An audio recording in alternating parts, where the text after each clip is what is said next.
Abadi, ya Ustaz, lapar. Nah apa ya nak makan masalah mana lari? Yang dahar lapar. Jom, driver pandu di restoran. Pergi ke restoran, masuk ke restoran. Makan apa? Masakan panas ada. Tom yang putih. Ikan tiga rasa. Oh, dah ada bahasa Maya. Nak apa? Nak bayar? Tak bayar? Macam mana tak bayar?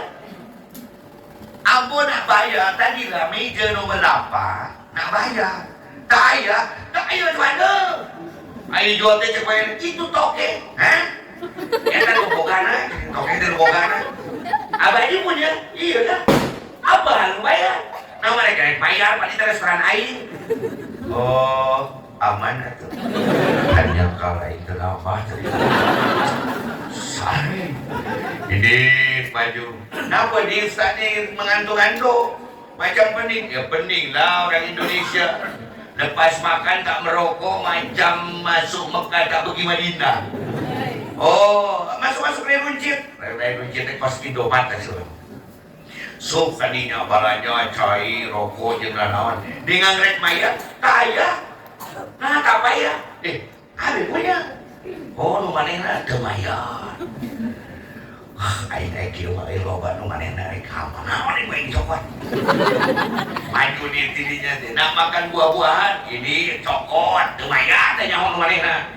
Ternyata tokonya teh aya 4.200 toko. Wah, santai. Isukna nya dong dari bumina. Isuk-isukna teh lapar. Ini ke restoran sorangan. Depan kamari oke teu mayar. Kiring sorangan dah roba pakuai pagi. Pas saya bilang, gimana? Belum bayar. Temannya Abah ini banyak orang di macam tu. Lo banyak mana ngomong gitu teman-teman bayar. Bagus deh. Lu diakan loba curang deh. Bayar oh. Beres bayar nyokot rokok bayar. Pas beres bayar balik sengaja bete. Dari mana? Dari kedai habis makan bayar dibayar lah. Balik deh. Bagi duitnya balik. Dibalik ke deh duit tak berbukan orang. Di situ aku ngahulem. Gusti pantes para nabi tengen tabungan. Para rasul tengen tamulia, para wali tengen tabungan, dan kudu ngenta air deget jeung nu